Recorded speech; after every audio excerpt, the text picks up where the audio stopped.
नमस्ते मित्रों, मैं राकेश भारद्वाज अपने इस चैनल से आपको प्रणाम करता हूं और आपका हार्दिक स्वागत करता हूं।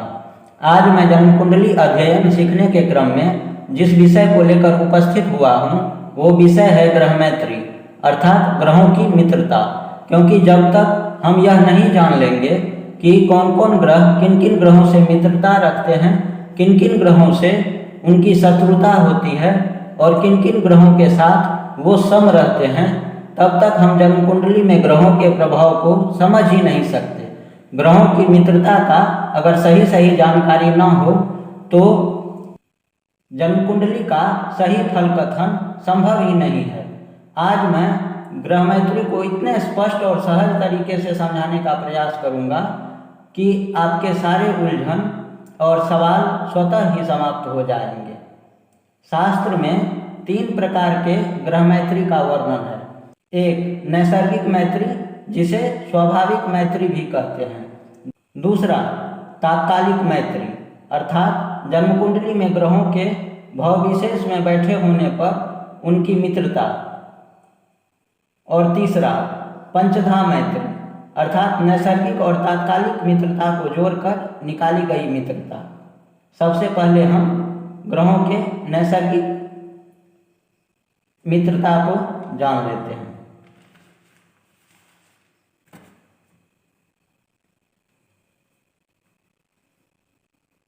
नैसर्गिक मैत्री।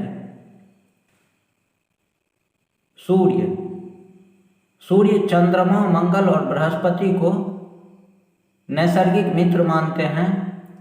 शुक्र, शनि, राहु और केतु को नैसर्गिक शत्रु मानते हैं और बुध को नैसर्गिक सम मानते हैं। चंद्रमा सूर्य और बुध को नैसर्गिक मित्र मानते हैं। चंद्रमा शत्रु किसी ग्रह को नहीं मानते हैं। और शनि, मंगल, बृहस्पति, शुक्र, राहु और केतु को सम मानते हैं। मंगल सूर्य, चंद्रमा और बृहस्पति को नैसर्गिक मित्र मानते हैं। बुध को नैसर्गिक शत्रु मानते हैं और शुक्र, शनि, राहु और केतु को सम मानते हैं। बुध सूर्य और शुक्र को नैसर्गिक मित्र मानते हैं। चंद्रमा को नैसर्गिक शत्रु मानते हैं और मंगल, बृहस्पति, शनि, राहु और केतु को सम मानते हैं। बृहस्पति सूर्य, चंद्रमा और मंगल को नैसर्गिक मित्र मानते हैं। बुध और शुक्र को नैसर्गिक शत्रु मानते हैं और शनि, राहु और केतु को नैसर्गिक सम मानते हैं। शुक्र, बुध, शनि, राहु, केतु को नैसर्गिक मित्र मानते हैं।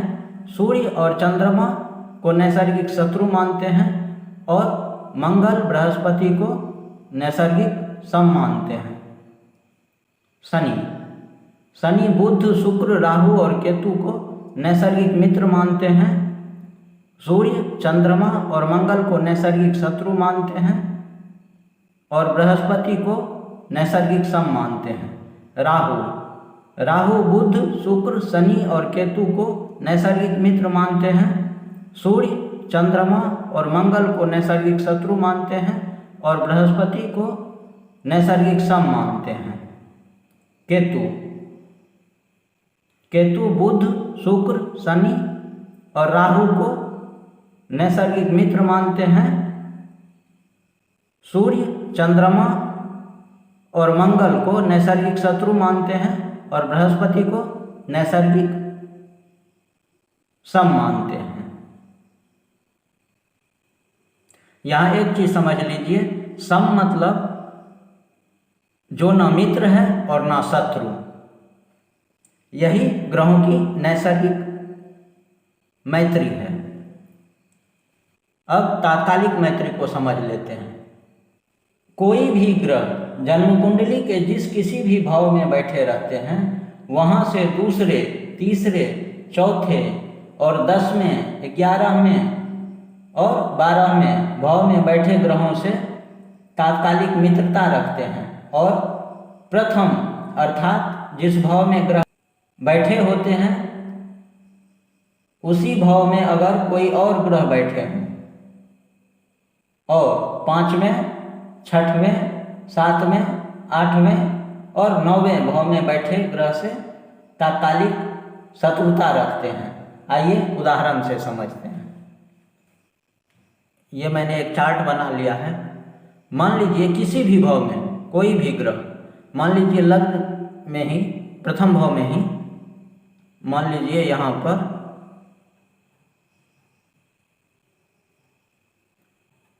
सूर्य बैठे हैं,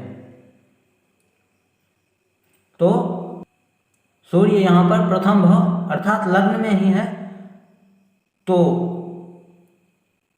द्वितीय, तृतीय और चतुर्थ और दशम, एकादश और द्वादश भाव में बैठे ग्रहों से सूर्य तात्कालिक मित्रता में होंगे।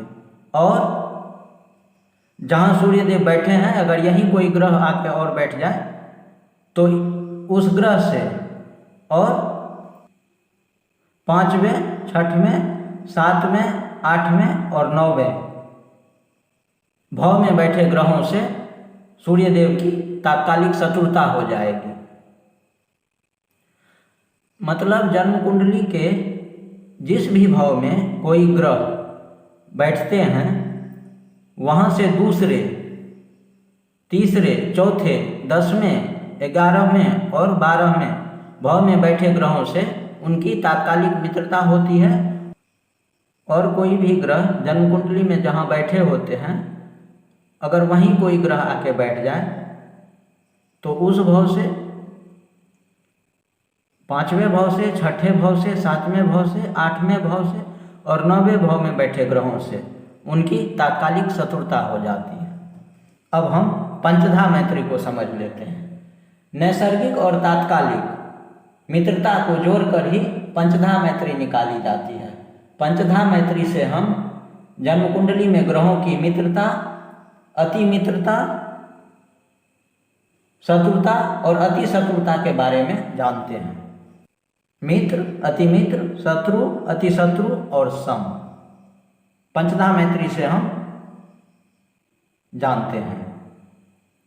तो पहला, नैसर्गिक मित्र प्लस तात्कालिक मित्र बराबर अति मित्र। अगर कोई दो ग्रह आपस में एक दूसरे का नैसर्गिक मित्र हो, मतलब दोनों एक दूसरे को नैसर्गिक मित्र मानते हो, जैसे सूर्य और चंद्रमा, शुक्र और शनि, और जन्म कुंडली में भी अगर दोनों ग्रह तात्कालिक मित्रता में हो तो पंचधा मैत्री में दोनों अति मित्र हो जाते हैं। नैसर्गिक मित्र प्लस तात्कालिक मित्र बराबर अति मित्र। अब दूसरा, नैसर्गिक शत्रु प्लस तात्कालिक शत्रु बराबर अति शत्रु। अगर कोई दो ग्रह आपस में एक दूसरे का नैसर्गिक शत्रु हो, मतलब दोनों एक दूसरे को नैसर्गिक शत्रु मानते हो, जैसे सूर्य और शनि, और जन्म कुंडली में भी अगर दोनों ग्रह तात्कालिक शत्रुता में हो तो पंचधा मैत्री में दोनों ग्रह अति शत्रु हो जाएंगे। तीसरा, नैसर्गिक मित्र प्लस तात्कालिक शत्रु बराबर सम। अगर कोई दो ग्रह आपस में एक दूसरे का नैसर्गिक मित्र हो, मतलब दोनों एक दूसरे को नैसर्गिक मित्र मानते हो, या यहाँ ध्यान दीजिए, कोई एक ग्रह दूसरे ग्रह को नैसर्गिक सम मानता हो और दूसरा ग्रह पहले ग्रह को नैसर्गिक मित्र मानता हो, मतलब कोई एक सम माने और दूसरा मित्र, तो ये संबंध भी नैसर्गिक मित्रता का ही हो जाता है। और जन्म कुंडली में अगर दोनों ग्रह में तात्कालिक शत्रुता हो जाए तो पंचधा मैत्री में दोनों ग्रह सम हो जाएंगे। नैसर्गिक शत्रु प्लस तात्कालिक मित्र बराबर सम।